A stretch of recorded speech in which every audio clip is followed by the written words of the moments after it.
Good evening, dear friends, and welcome to today's session of Know and Love series. We are so privileged today to welcome Swamini Adityananada Saraswati among us as our most honorable guest speaker today.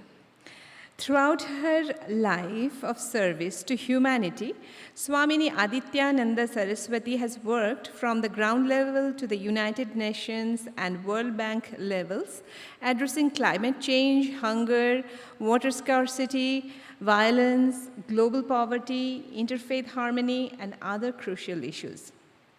She served as the interim executive director of the world's largest interfaith organization, United Religions Initiative, which has presence in 112 nations. She currently serves as the associate executive director of the Elijah Interfaith Institute, which works closely with faith leaders, including the Pope and the Dalai Lama, to build friendship and mutual understanding across faiths. Previously, Swamini spearheaded the founding, development, and growth of the Global Interfaith WASH Alliance, which was globally launched at UNICEF World Headquarters. In partnership with UNICEF, the government of Netherlands, and USAID. She subsequently conceptualized and led campaigns that impacted millions, resulting in accolades including Guinness World Record. Swamini Adityananda took monastic vows in Dashanami order of Hinduism 13 years ago in India's Himalayas on the banks of the Ganga River. She will spend the next year serving at the Unitarian Church of Hinsdale, where her hero, Swami Vivekananda, spoke twice in 1893. So today, she will be speaking at the Home of Harmony on the topic, Global Celebration of Divine Mother. There will be time for question and answers, so please have your questions ready. And on that note, please join me in welcoming Swamini Adityananda Saraswati to begin her presentation. Please, Mataji.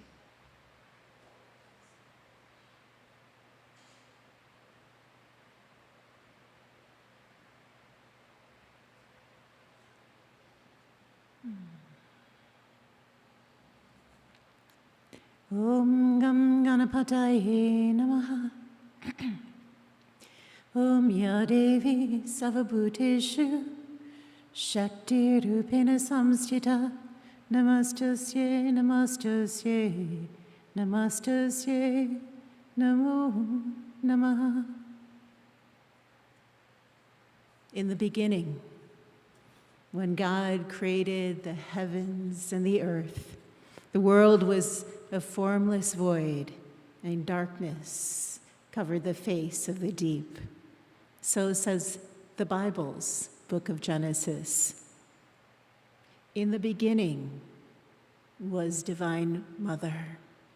In her held the infinite potential of the universe. She goes by countless names across the world, Mother Kali in India, and here, Nana Buluku in Africa, and dare we even say, the Black Madonna of Europe. Through her love,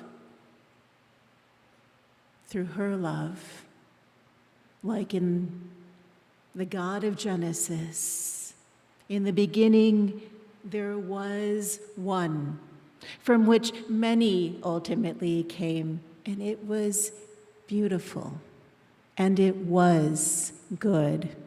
From the one comes the many, so also says the scientists who gaze into the skies and envision the scientific magic of the Big Bang.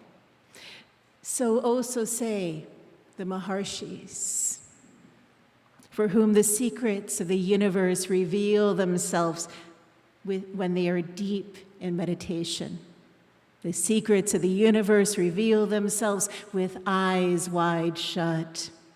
In the beginning there was darkness. The womb of creation held infinite potential.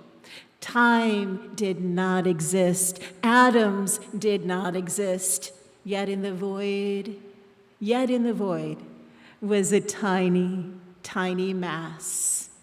And from that tiny, tiny mass, from that oneness, exploded forth magic, atoms, stars, ash, planets, darkness, light, bit by bit, life, beautiful life, beautiful life.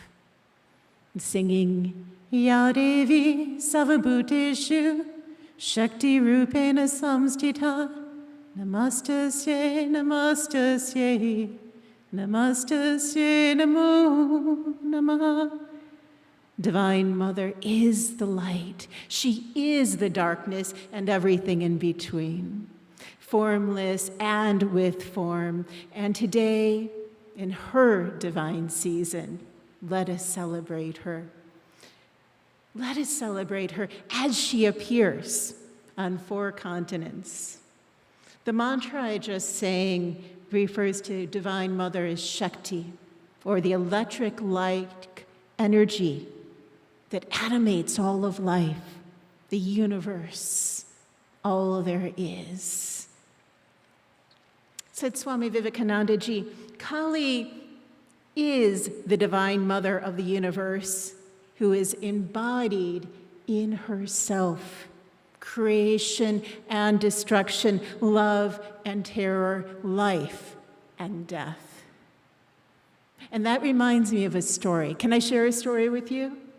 It is said there was a time when the gods believed themselves to be so powerful that they were beyond compare. They grew vain over the years as they continued to feel so grand, so powerful. And so it was that one day, Lords Brahma, Vishnu, Maheshwara, Lord Shiva were comparing notes, each describing why he was better than the other god.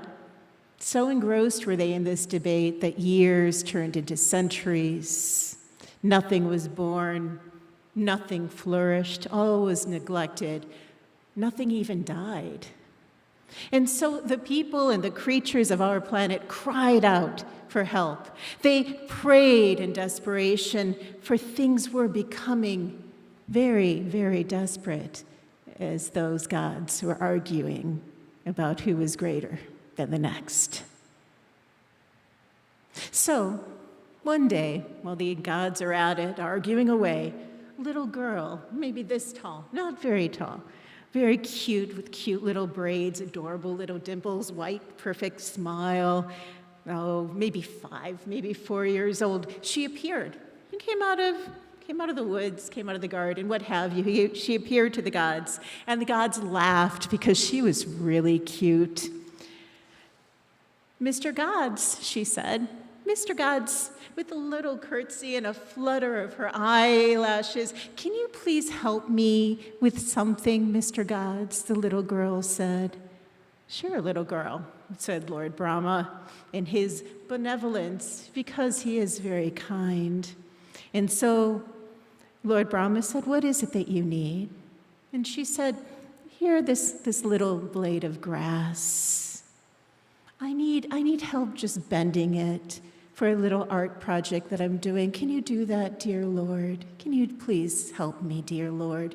And so, of course, Lord Brahma, in all his benevolence, all his strength, took the piece of grass and he tried to bend it with all his might. But that little grass stayed straight. Lord Vishnu laughed at him. Silly God. Give me that. He took the straw away from Lord Brahma, and he tried to bend it, but for all he tried, with all his power, nothing. That grass wouldn't bend. Said Lord Shiva, give me that. Don't you know who I am? I told you I'm the strongest of you all. And so he took that grass and he tried to bend it. And he was ashamed, for even he could not bend that blade of grass. And the little girl looked at them. She blinked her little eyelashes. She smiled her cute little smile. And she said, "Silly gods." She took that piece of grass away. "All you need to do is do this." Silly gods. That grass bent. No one else could bend it. "All you need to do is do this," she said in her cute little way. And then it was that the gods realized who she was. Do you have an idea of who that little girl might have been? She was nothing but Divine Mother. Divine Mother.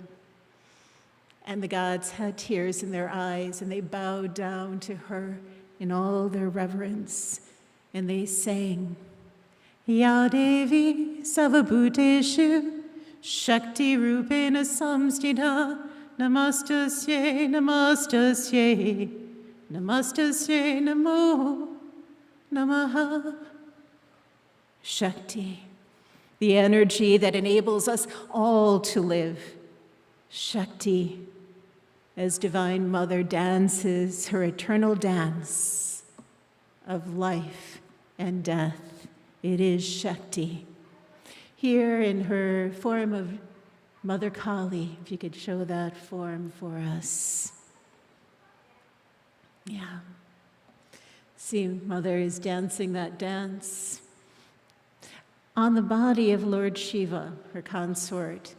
Now, some people think that looks a little scary. She's dancing that dance on the body of Lord Shiva. It looks a little frightening. But then I ask you to look at Lord Shiva's face. Look at his face for a moment. Does he look frightened? He's in bliss. He's in bliss as she dances that eternal dance.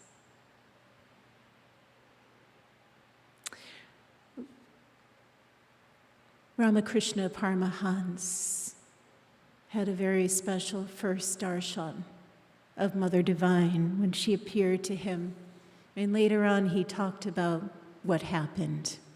He said, "I had a marvelous vision of Divine Mother, and I fell down. I fell down unconscious. Within me," he said, "there is a steady flow of undiluted bliss that I had never before experienced, and I felt the immediate presence of Divine Mother," said Ramakrishna Paramahansa.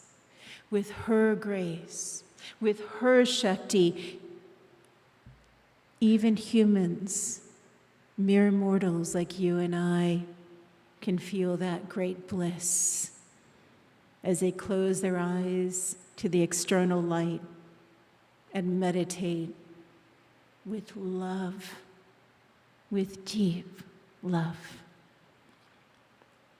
The love like a mother to her child, the love of a poet for his beloved, the love, the longing for that which we always crave to reach out and touch, but somehow just always find it right there, yet out of reach, even though she is everywhere. And so Swami Vivekananda ji sang these words. He sang these words, which I'm going to just recite. They were taught to him by his beloved master, Ramakrishna Paramahansa. He said, all night long he sang, "Thou art in earth, in water thou. Thou liest in the root of all. Thou art in me. Thou art in every creature. In every creature thou hast thy home. Though clothed with form yet thou art formless reality. Sandhya art thou, Gayatri art thou, and dost thou sustain the universe. Mother, thy help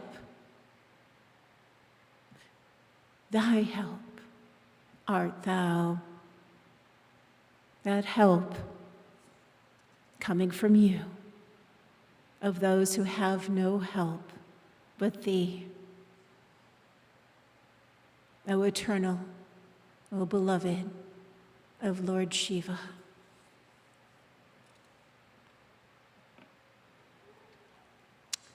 Let's turn to the next slide. Let's take a look. This, my friends, is Sarah Lakali, the Black Madonna, the Catholic patron saint of the Romani, of the Gypsy people, and of the displaced. Sarah Lakali is what she is called, and she is in France, where she is worshipped by millions of people to this day, especially in May, around Navaratri time, when pilgrims take her on a procession as if they're still in India, the Black Madonna of France, taken to the river like after Durga Puja, celebrated with light, like the artis that we see in India and here in this holy place. She is Sarah Lakali, the Black Madonna, and she is very much alive in France.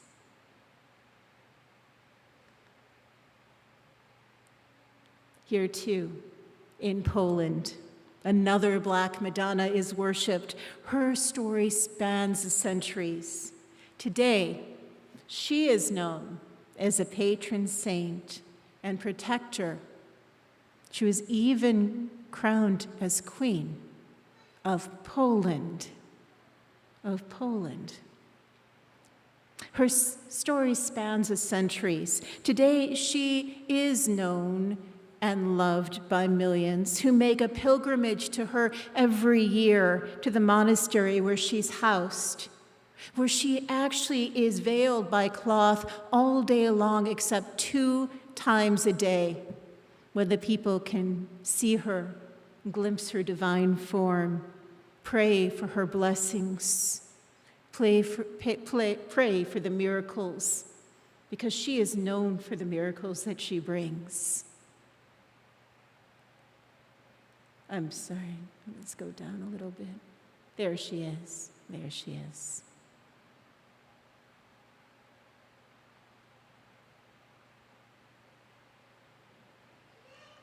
Here's another one, very ancient. And I'd like to tell you her story because Divine Mother's story transcends all boundaries, all cultures. It's said that not long after the crucifixion of Jesus, about 2,000 years ago, his disciple, St. Luke, created this beautiful image of Mother Divine, of the Blessed Virgin. It was then handed down over time. It was a sacred object. It was revered. It was worshipped from hand to hand, heart to heart, until it was installed in a beautiful monastery, in a church in Seville, Spain. But in the year 712, it was the year 712, the country of Spain was besieged. It was overwhelmed, overrun by soldiers who forced the priests that cared for her into hiding. And they didn't want her to be damaged because she was so sacred, so they buried her to protect her image. They buried her near a river called the Guadalupe, where they knew they would find it later on when there was peace. They never came back. Peace took a very, very long time. 600 years passed. 600 years passed. They came and went until one day a humble shepherd came. He had been searching for his lost cow, and sadly, he found the cow dead near a river. And he sadly mourned that cow as he was sitting there because he was so poor and that cow meant so much. He started praying. And all of a sudden, he felt an incredible grace, incredible bliss fill his every soul, every part of him. He'd never felt such bliss before. And a woman appeared to him and said, "Do not be afraid. Do not be afraid, my son.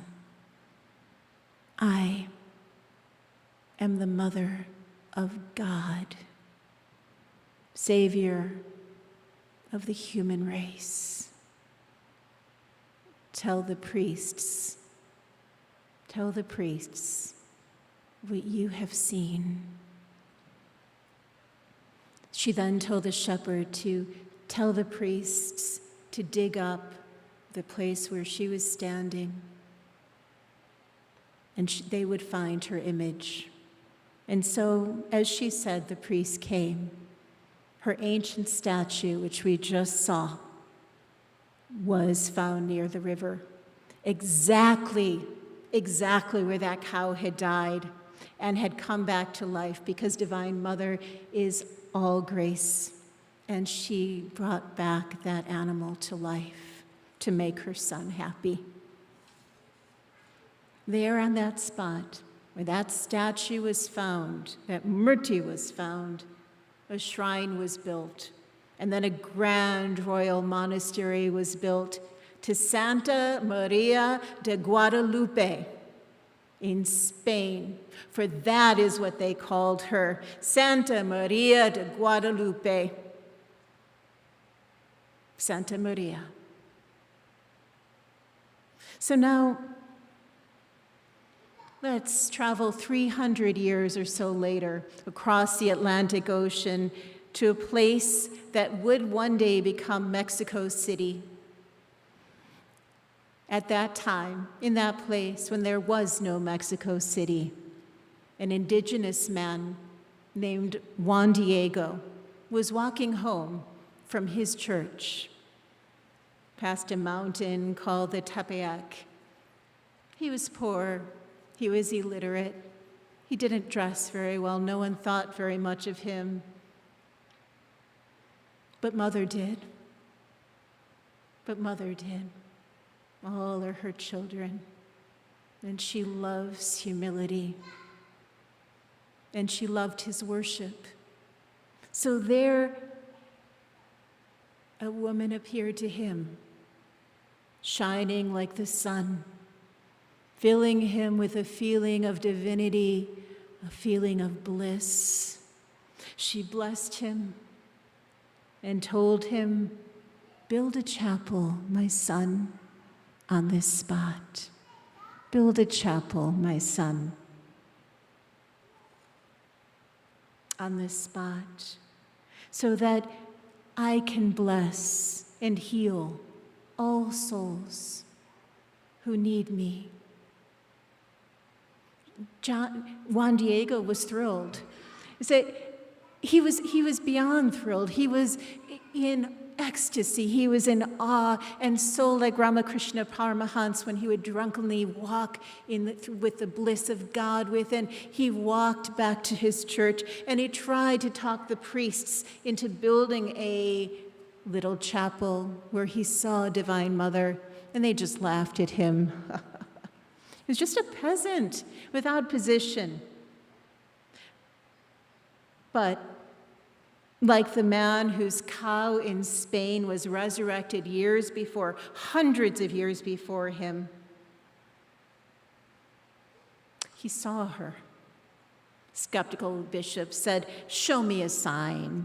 And so Juan Diego returned to the mountain where he prayed once again to Divine Mother. There's more to this story, but I'll say the Holy Mother appeared. She appeared once again because he loved her, because he prayed to her with a pure heart, and she shined like the sun, filling him with bliss, a feeling of divinity. She blessed him, and she asked him,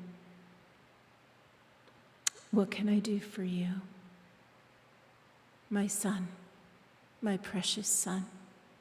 And he said, "Mother, I just need a sign that I saw you, so that the priests will believe me and build a holy house for you."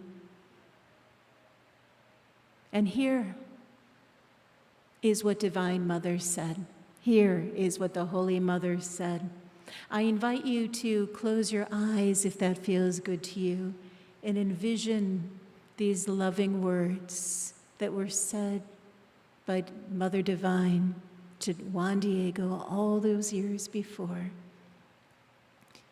Take a breath and feel as if she's saying this to you. You can even put your hand on your heart if that feels good. Mother said, Mother says, listen, put it into your heart, my child, let nothing frighten or grieve you. Let not your heart be disturbed. Do not fear sickness or anguish, she said. Am I not here, who is your mother? Are you not under my protection? Am I not your health? Are you not happily within the folds of my clothing at all times, held safely in my arms? Do you need anything more, my child? Therefore, let nothing else worry. Let nothing else worry or disturb you.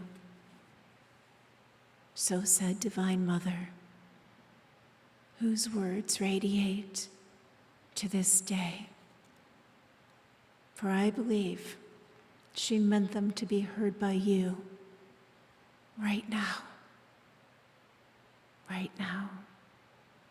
Do you need anything more? She said. Let nothing else worry or disturb you, she said.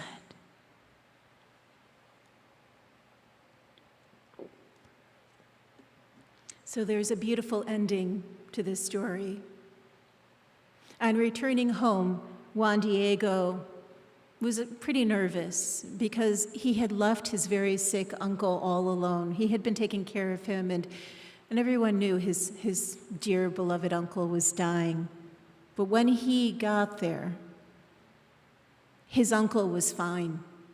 He was in perfect health. He was dancing. He was so happy.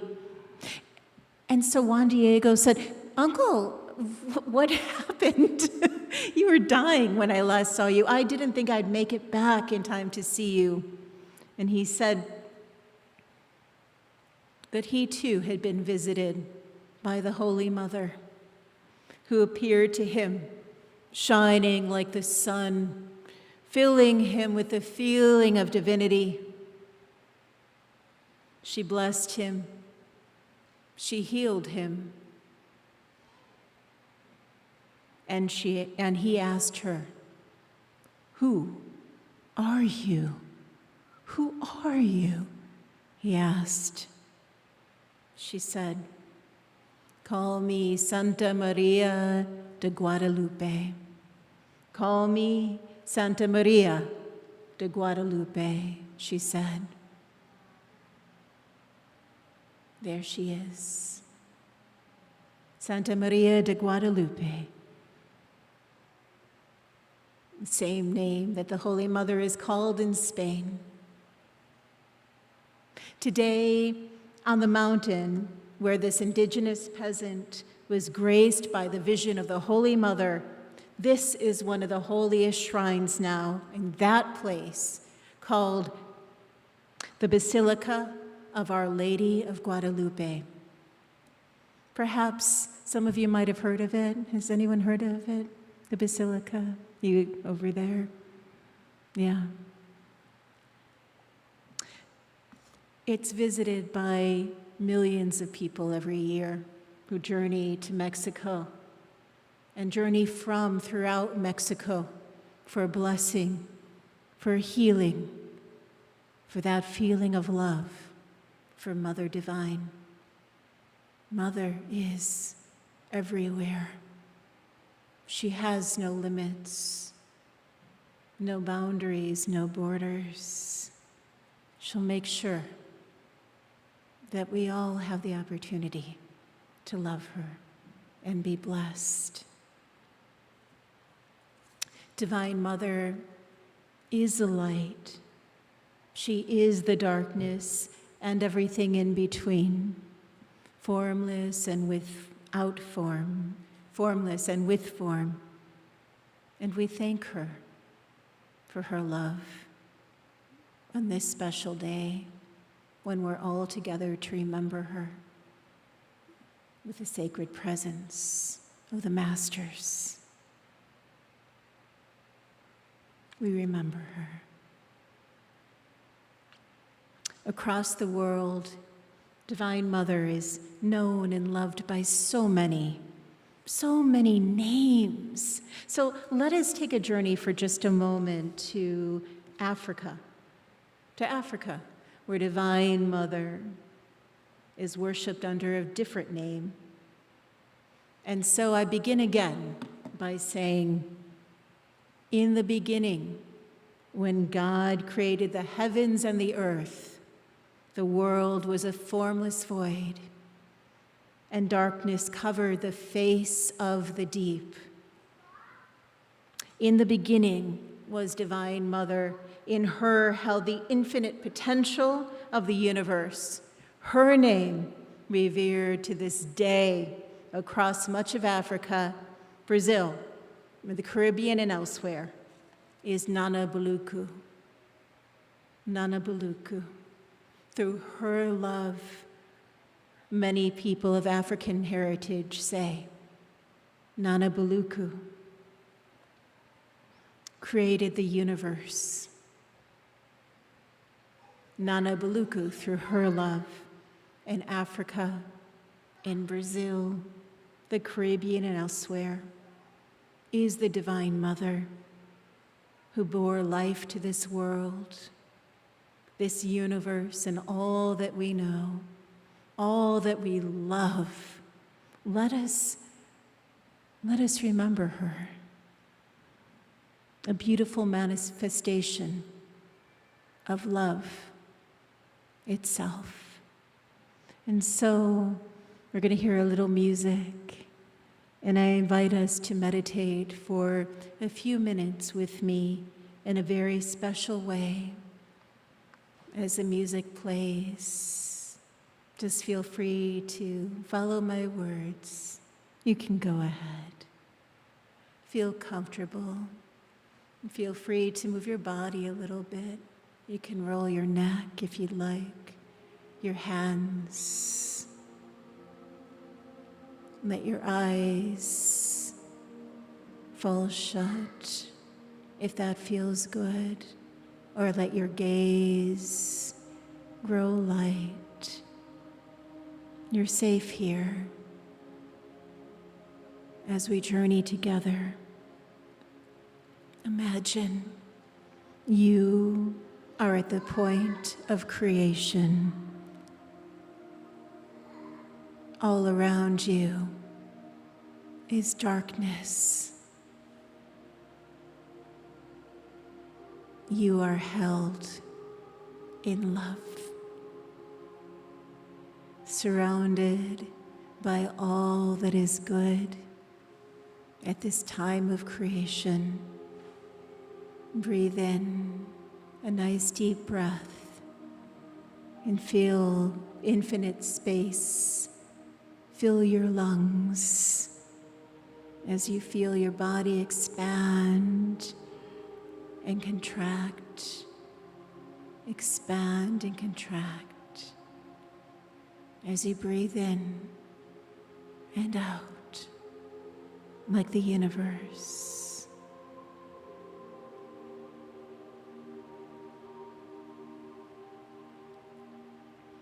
Expanding, contracting, rising, falling. Imagine being enveloped in velvety darkness, the beginning of the universe.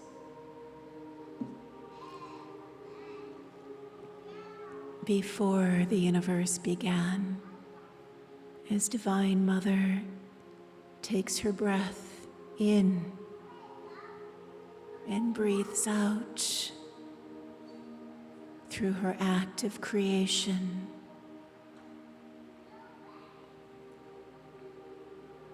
As you feel your chest expanding like the universe, expanding from a single speck into everything, you can breathe out with a smile, returning your own air to endless space. Breathe.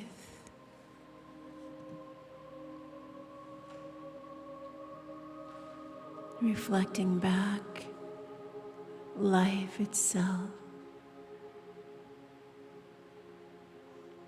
Breathing in and out naturally.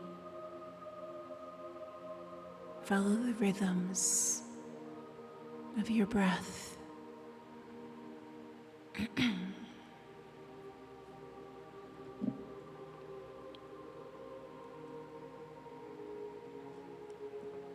Imagine now that you are the potential of the very universe, floating in the cradle of darkness, floating in the cradle of darkness. As you breathe in, you draw love deep into you. As you breathe out, breathe back that love into the infinite. Breathing in, drawing in love. Breathing out, love to the infinite.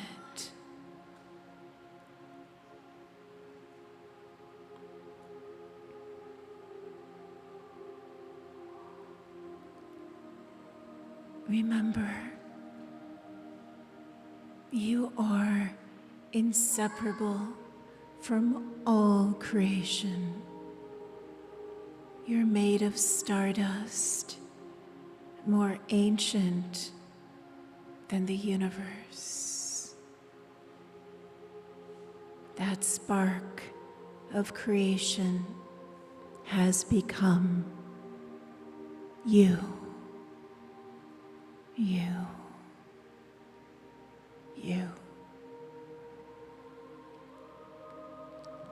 I'll invite you for the next few moments to just listen to the music. Let yourself sink in to this song of the universe.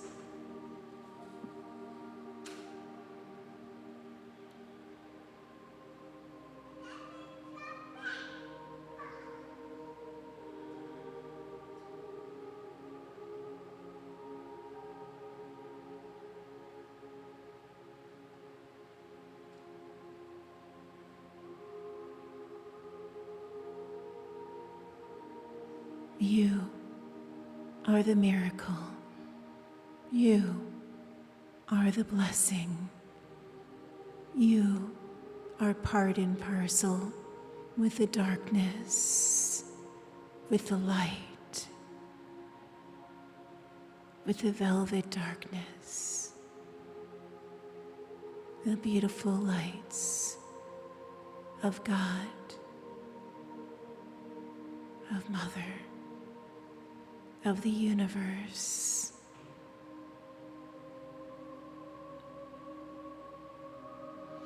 And taking in one more breath, breathe out thanks to Mother Divine for creating all that is beautiful, all that is, for keeping us here. Thank her however you wish, with whatever prayer you have to offer.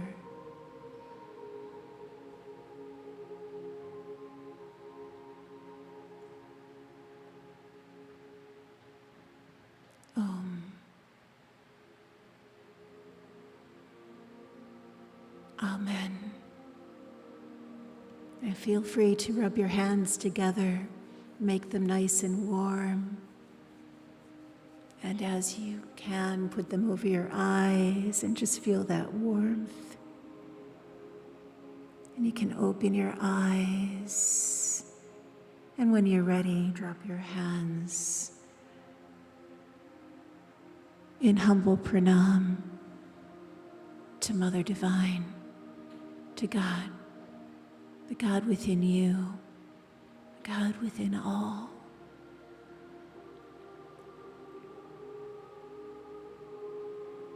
Shanti, Shanti, Shanti. Om Aparajitaye Namaha. Om Aparajitaye Namaha. Om Aparajitaye Namaha. I pray to the invincible, all-pervading Divine Mother who grants victory, protection, and unshakable strength. And so I conclude today with a poem called Meditation for Mother's Day, written by Jeffrey Simkowitz, who said, "This is the God I could worship, a heavenly mother who preaches imitation is not adoration.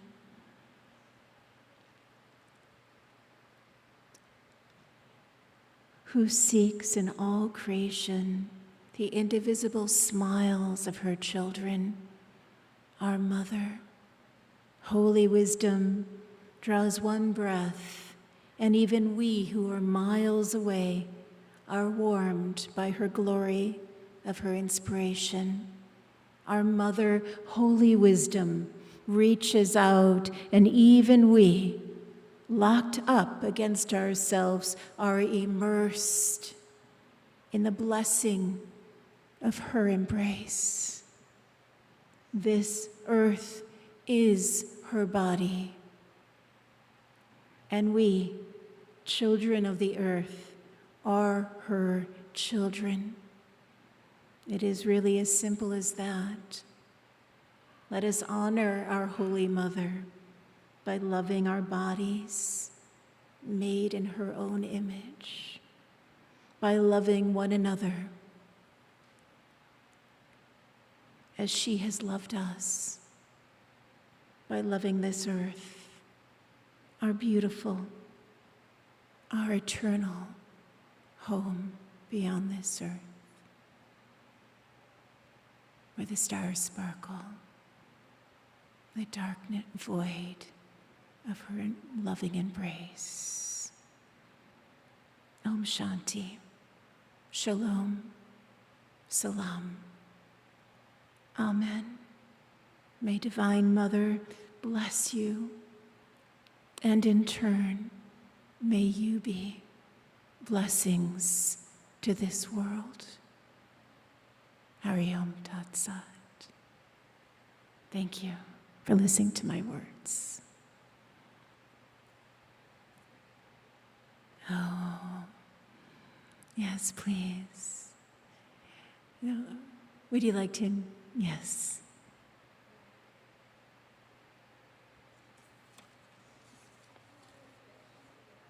If anyone has any questions, I would love to answer them for you. Any questions of any kind, I'd be so delighted if someone could ask anything that's on your mind.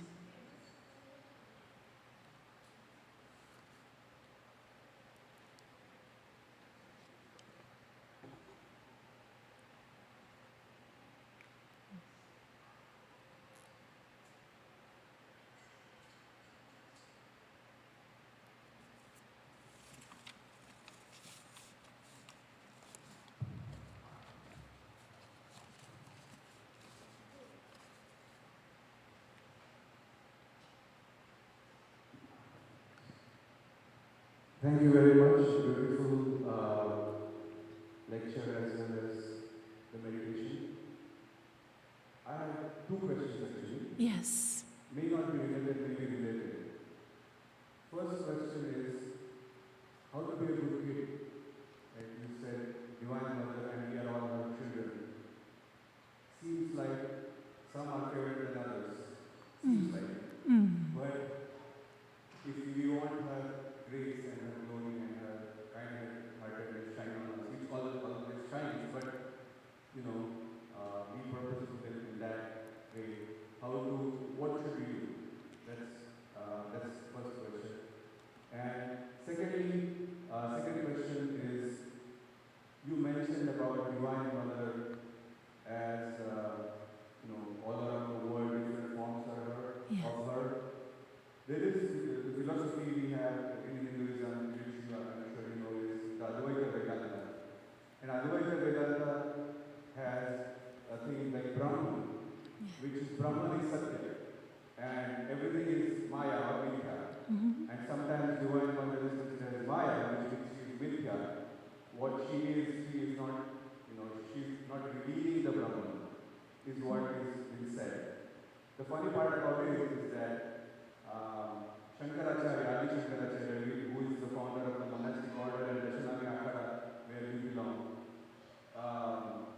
he has this Advaita Vedanta theory, but he himself has written so many stotras on Divine Mother. Like he has Kanakatha Stotra and Saundarya Anandadari and all this. Lahiri, Sundar Lahiri. So how do you convert these two? One way to say is that Brahman only exists and it is eternal. And there is Maya who is trying to cover the Brahman, and Divine Mother is there, but her is in both the ways, right? He's like praising her in his stotras and his chants. At the same time, he says that the theory is that, it's Brahman as well. It is a wonderful, very informed question. I had two questions. Let me take the last one first. So you're basically saying, in Advaita Vedanta, we hear the teachings that come from Lord Brahma. And Maya is that great illusion that makes us feel that we're different from one another. It makes us see the trees, and the trees think that they're different from God. Advaita Vedanta, we are all one. It all comes from that place of oneness. Nirguna Brahman.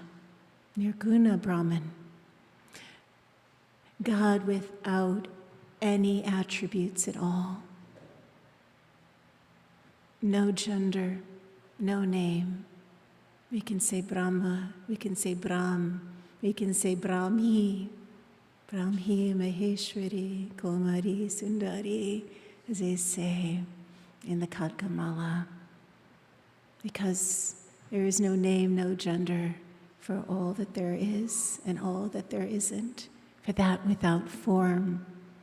And then there's Saguna Brahma, Saguna, with form, with attributes.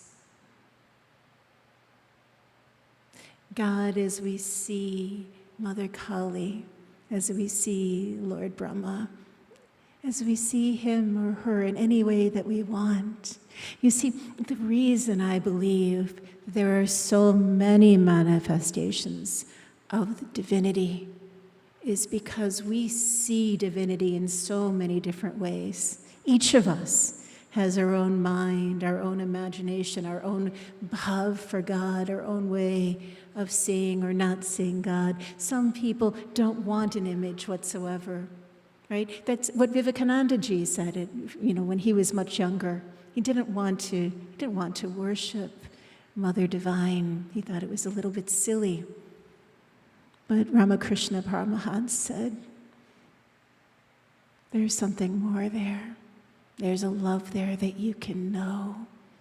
There's a love there for you to experience. Her name is Ma. You see,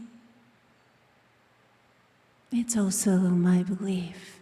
And so many people experience God in so many different ways, right? So some of us experience God through jnana, through knowledge. Some of us experience God through our actions, through kriya. Some of us experience God through our devotion, through bhakti. And so we need to see God, be able to visualize God in some way or another, whether it be the black void of the universe, whether it be Mother Kali, Jesus, Krishna. However we see and love God, that's how we can love God. We can't focus on everything all at once. Our minds don't think that way. We can't hold the whole universe in our brains, but we can hold one thing, one image, one thing. Ma, Brahma, Brahm, Brahmi. Just the great void. Our breath as God. That's God's blessing to us. That's how God blesses us. That's why Ramakrishna Paramahansa right there, he is in bliss because he is remembering her and he is loving her. He became one with her and then became one with all in doing so. That's how we can love. So many ways. And that's why, Shankaracharya, Adi Shankaracharya, he would defeat all the Buddhists, right, who were arguing with him about this and that. He believed in oneness of everything, and yet he also worshiped Divine Mother. And he wrote the beautiful, beautiful hymns to her. And he took the Sri Chakra, the Sri Yantras, and walked the entirety of South to North India to place them at the feet of the Murtis, or behind the Murtis, or within the Murtis. Because through that, through an envisioning of God, we can be blessed by God because we can know God. And so the other question you asked, let me see if I got this right. Sometimes, how can we feel our own divinity if some of us are so mighty and powerful and rich and good-looking, whatever else it might be, and other people are so humble and not good-looking, or they might be very poor, or they may not even be educated? How can we see this disparity of humanity, of the very, very, strong and on the top of that wealth gap and everyone else, and see that they're loved by God? Is that the question that you asked? Or am I... More like how can we pray Divine Mother? Because you're right,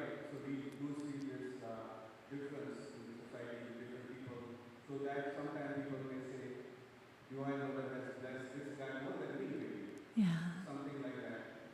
And not judgmental way, but if you want to follow the path of Divine Mother, what are the things that you want to do? If we want to follow the path of Divine Mother, how can we love her? How can we pray to her? There was a time I was in South India. I was meditating for a few months, and I was at the top of a temple steps where I would go and meditate. And it was, when the Sandhya time, as the sun is coming up and the temple bells are starting to ring and people are starting to chant her holy names. And I saw someone who went up to those temple steps, and he was full of fear. And he was just shaking, and he was turning around and around and around and around. And you could tell he was so scared. And he just wanted to be seen, and he just wanted to do everything right, and he was tearing himself into knots. I know I've done that in the past. I bet some other of us have done that, wanting to get her grace, that we'll tie ourselves up any which way. She loves him, but that's not the direct way to God, I believe. If we want to experience God through bhakti, we do so by just loving her. Now, that sounds trite, but imagine this. Let's say I'm doing japa to someone I love. Let's say my mother, mom. If I say mom, I'm not going to really feel much. I'm just basically chanting a lot of mom. Mom. You know how it gets, another 10 minutes, mom. You get tired out. She's not going to hear that necessarily. But what she will hear is your call from your heart. When you say a mantra, when you say her name, you're calling her. If you can love and envision God in any which way you do, male or female, universe, however it is, feel that love. Your mantra could only just be, I love you, I miss you, come to me. I love you, I love you, I love you, I love you. If it could be, if you have a mantra, let's say Sri Mata, from the first mantra of the Lalita Sahasranam, Sri Mata, very easy. Sri Mata, Sri Mata, Sri Mata. Visualize her, feel her, talk to her with longing. There was a time when a disciple of Ramakrishna Paramahansa said, Sir, I want to see God. Take me to see God. I don't know what I'm doing wrong. Help me to find God. And so they walked to the Ganga together. They got inside the holy river. He said, kneel down, and his disciple kneeled down. And then Ramakrishna Paramahansa took his hand and he shoved his disciple under the water. He shoved him down hard. He kept him down. His disciple started flailing around, not being able to breathe. He was scared. Was his guru going to kill him? And then all of a sudden, Ramakrishna Paramahansa lifted him up. He came up from under the water, this disciple. Why did you do that, Master? Why did you do that, Master? I couldn't breathe. He said, my son, that is how you must feel when you are seeking God. That is how you must feel when you seek her, when you seek him. But every breath before I need, for him, for her, I need you, come to me. Paramahansa Yogananda sings, will my days fly away without seeing thee, my Lord? Will my days fly away without seeing thee, my Lord? Night and day,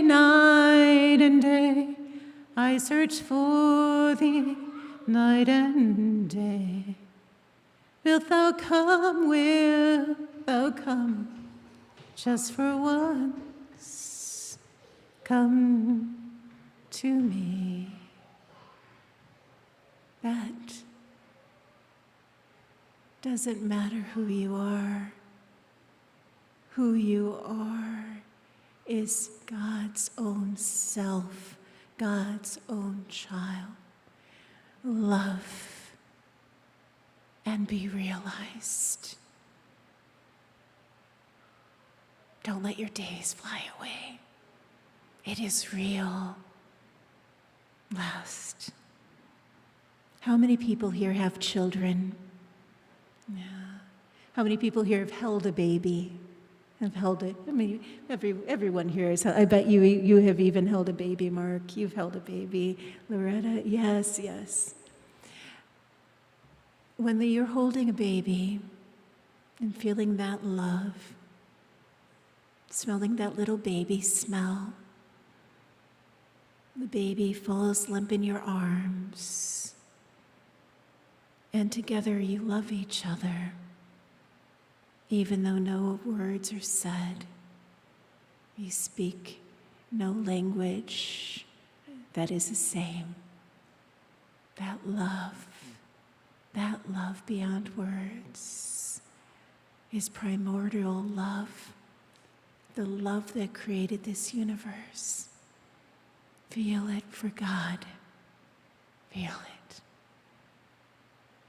When you go home today to meditate, when you sit in your chair, you have a moment and you're just walking, just remember God in love, and you're on your way home.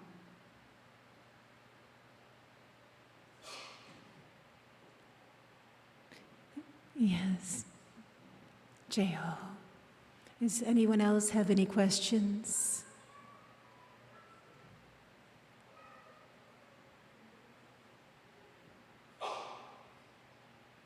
No other questions. I am so honored to be here with you, to be able to see your beautiful faces, to spend time in this holy place. I thank you for being here. It says so much about you and your spiritual selves, your heart. May you always be blessed. Om Tat Sat Om.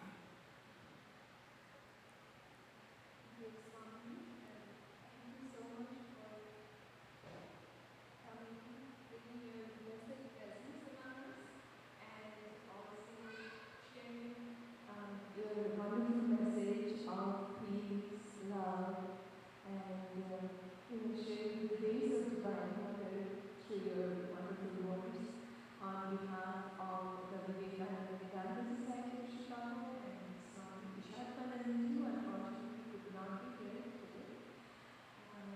We extend a warm gratitude to you, and I hope you will come back again. She's here for about a year in the Chicago area, so hope sometime next year you should come and share her thoughts, insights, and words. And now, may I request that after she to please come and the token